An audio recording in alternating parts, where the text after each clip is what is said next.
All right, guys, time to do a head count on the youngsters. I locked them out and they're a little frustrated because they want to get away from me, and that makes me frustrated. And this year I've sworn to work on these birds a little bit more in terms of not necessarily making them pets, but making them a little bit more comfortable with my presence in the loft. It's true, I don't spend enough time in here to make them comfortable with me, but in the same token, I am in here multiple times a day, and they should not be this afraid of me when I walk in. Most of these birds are starting to that flight or flight sort of pattern where they just all, and really it's probably one or two that wants to immediately get away, but that causes that reaction, and then they all flood the aviary opening to try to get out. And I got youngsters in here. We already lost 3 youngsters this year, guys. I don't know what ended up happening, whether they rolled out or the youngsters simply didn't make it. But in Warren 155, we lost 1 youngster. We noticed that on the last video. And then sadly, on the bottom 2 boxes here, the Andre pair and Phoenix and his hen, one of their youngsters didn't make it as well. I looked at the youngsters. There was nothing wrong with them, not physically anyway. And it simply must have rolled out, or I'm not sure exactly what have happened, but the youngsters simply didn't make it. We got 1 youngster each, and they're growing beautifully. We'll be banding them in the next couple of days. And that's unfortunate. It's 3 youngsters down. Now, with that being said, going over the mated pairs this year, that box in box 2, Connie and his hen, we noticed in the last video that the egg was punctured and it did not make it. So we are expecting a second round of eggs. She may be laying here in the next few minutes, maybe even while I'm here. But that's not the worst of it, because okay, it is what it is, right? Things like that happen when in terms of breeding. Sometimes you get blank eggs, sometimes you get crushed eggs. So that's not a huge deal. The problem I'm having is I am having a repeat with this bird here. This is 693. He's my 100-mile winner. He is my first drop 250 2 weeks later. He is very well bred, and I wanted to move forward with his line. Maybe hold back a youngster this year to sort of maybe cross into one of my other families and bring that back in later on. But he is just not going to cut it, guys. He's same thing. We looked at the eggs in the previous videos, and the eggs were off. They were about half filled or something like that. It's hard to explain. We all know what a good egg looks like, and it looks almost completely filled, maybe 80%. You got a little bit of a 20% air pocket there. These eggs looked about half. About half was filled, and about half was just a giant air pocket. I did check the eggs after the video was over, and there was viability. I can see moving youngsters inside the egg. Unfortunately, a few days later, they just didn't make it. I rechecked the egg because they were yellow, and you can clearly see a dead youngster inside. You can shake the eggs, and everything was just sort of a jelly now.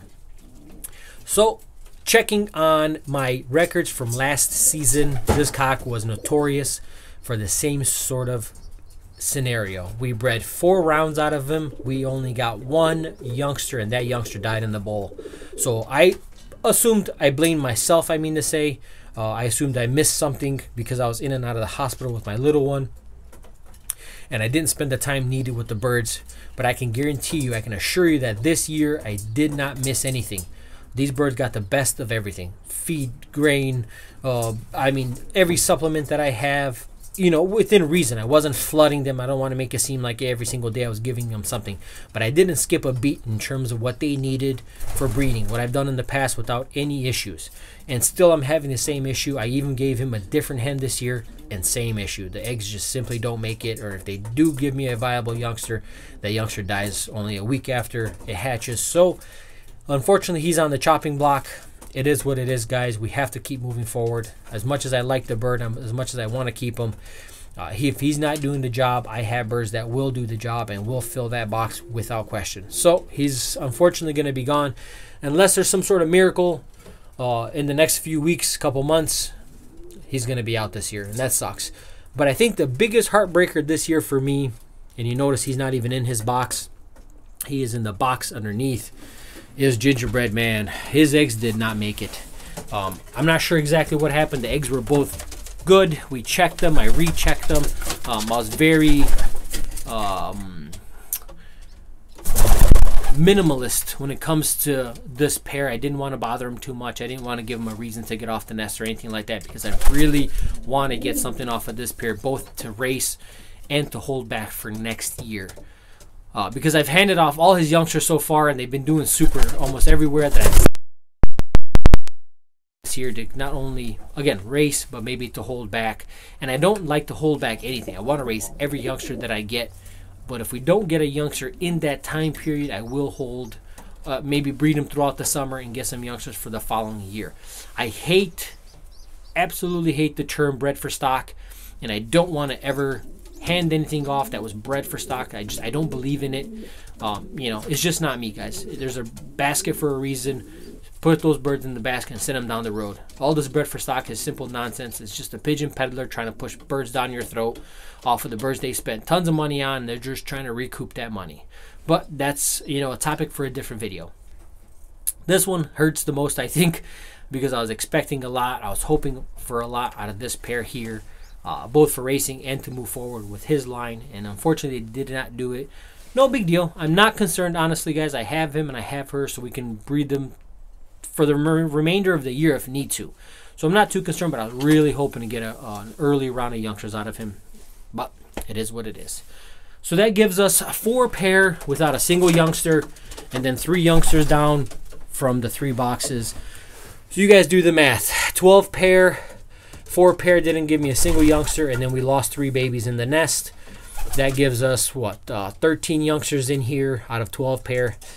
That's pretty bad. That's pretty bad for a first round. And considering the majority of my good birds, my race winners, have all been from my first and second round, I'm slowly starting to see that window of opportunity go right out the door here.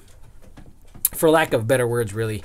You know, because I have a May 1st deadline, and I don't want eggs after May 1st.